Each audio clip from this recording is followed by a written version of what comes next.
Hidup mahasiswa, hidup rakyat Indonesia. Ui, kepala jari-jari tinju. Ui, kampusku, bersatu alma materku. Ui.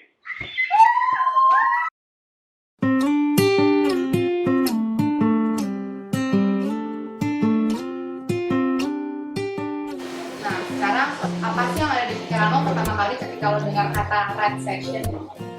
Elit. Nggak tahu, gue nggak tahu ya red session itu apa. Tapi ketika gue dengar red session tuh yang terlintas waktu itu adalah red carpet gitu.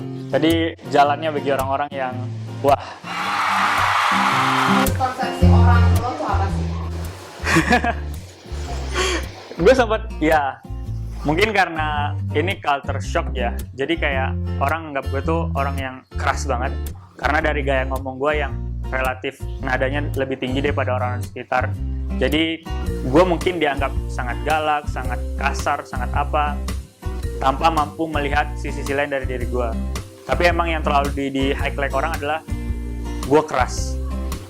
Dan menurut gue nggak sepenuhnya. Favorite quotes? Quote sih sampai sekarang itu jadi moto hidup gue adalah gue ambil dari film Serigala Terakhir, narasi akhir, dan menurut gue ini sangat berkesan. Agak aneh sih sebenarnya. Quotes-nya adalah perang tidak akan pernah usai karena ada dendam yang harus dibalas dan ada nyawa yang harus dibayar. Favorite emoji-nya apa? Kayaknya gak suka sering pakai gituan. Cuman biasanya buat basa-basi doang kalau pakai gituan. Ya. Paling ya senyum-senyum, yang senyum. Obsesi lo atau lo punya sesuatu nggak sih yang lo pengen banget terjadi dalam hidup lo atau lo pengen banget dapat di dalam hidup lo? Sebenarnya gue entah kenapa ya, ketika dipikir soal obsesi, banyak orang yang beranggapan tuh adalah capain diri dia gitu. Tapi ketika gue obsesi diri gue sebenarnya nggak pengen menjadi seseorang, sesuatu, ataupun apapun yang itu berkaitan dengan diri gue. Tapi gimana gue bisa ngasih sesuatu buat orang. Target gue adalah ketika gue nanti umur berapa, sekian tahun, keluarga gue sudah seperti ini. Ketika umur gue sekian, orang-orang di sekitar gue bisa gue kasih ini. Jadi obsesi gue adalah gimana gue bisa ngasih manfaat. Mungkin ini terobsesi dari kenapa orang tua gue ngasih gue nama itu secara nggak langsung udah mendoktrin gue seperti itu. Lo rela nggak sih merelakan ginjal lo demi hal yang lo pengen tadi itu? Ginjal ya. Tapi kan kalau ginjal dikasih, kitanya juga. Iya, tapi pas lo kasih ginjal itu lo dapet hal itu. Ya, ketika itu memang harus ya, gue siap. Tapi kan, berarti itu emang harus ke orang yang tepat kan, ginjal. Lo punya tempat yang pengen banget lo kunjungi nggak? Gue pengen ke banyak tempat. Yang paling pengen banget yang selalu ada di top of mind lo gitu? Oh, dari dulu gue pengen banget ke Madagaskar. Kenapa?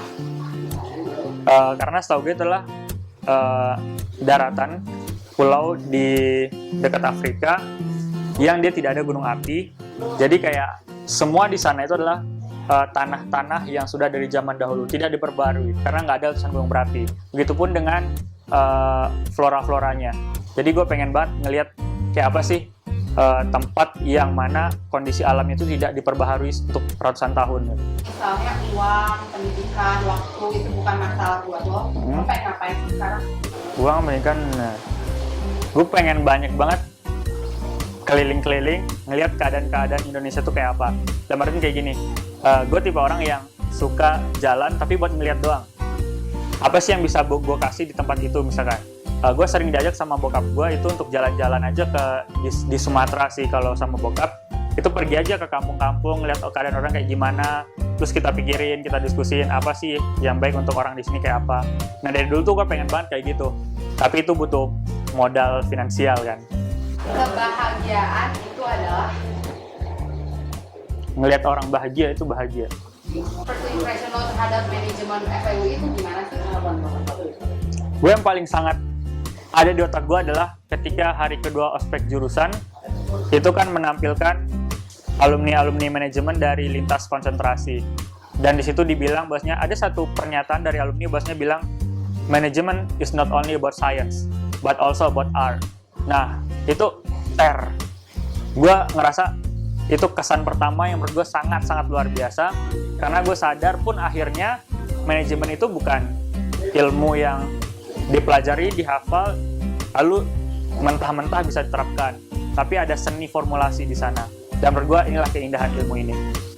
Terus first impression lo itu setelah bertahun-tahun di FE, terutama di manajemen FEBUI, itu berubah nggak?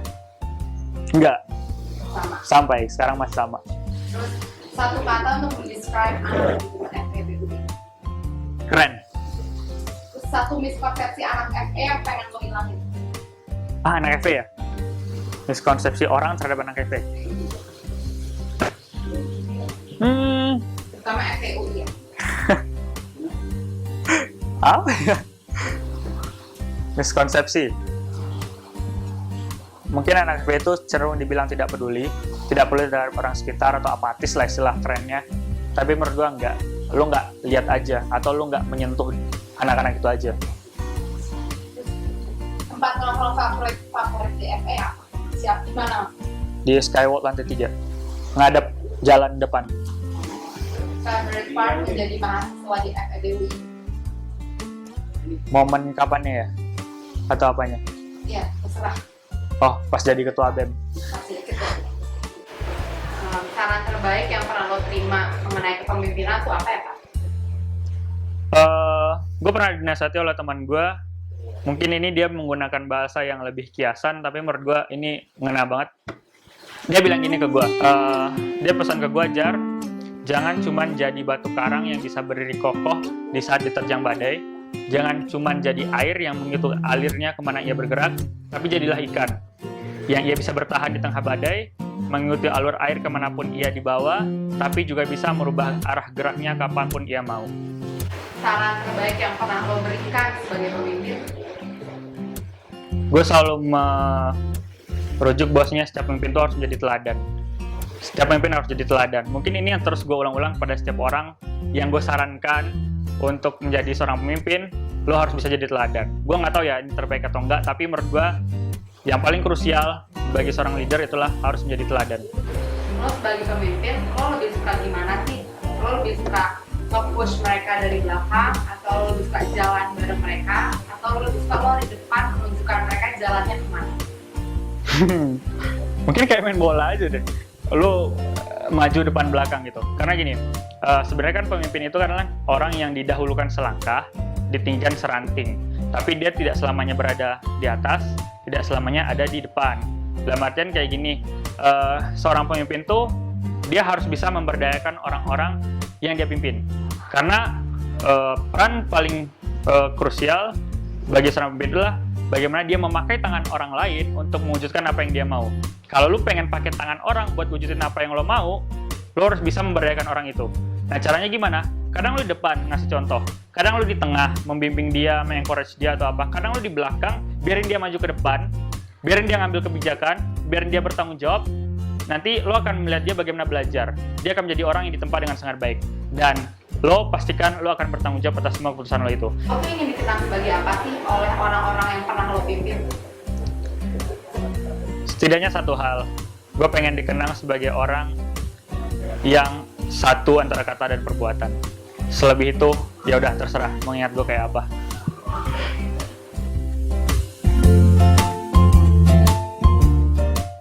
Kalau lu mau masuk manajemen operasi dan mau jadi pejabat, ini tempat yang tepat.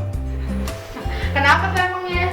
Ya, lu bayangin aja nih, ketua BEM, chairman MSS, ketua OK Futsal, ketua persekutuan Oikumene, ME ICMSS, BPHJ GTSC, apalagi anak manajemen operasi semua 2012. Keren nggak?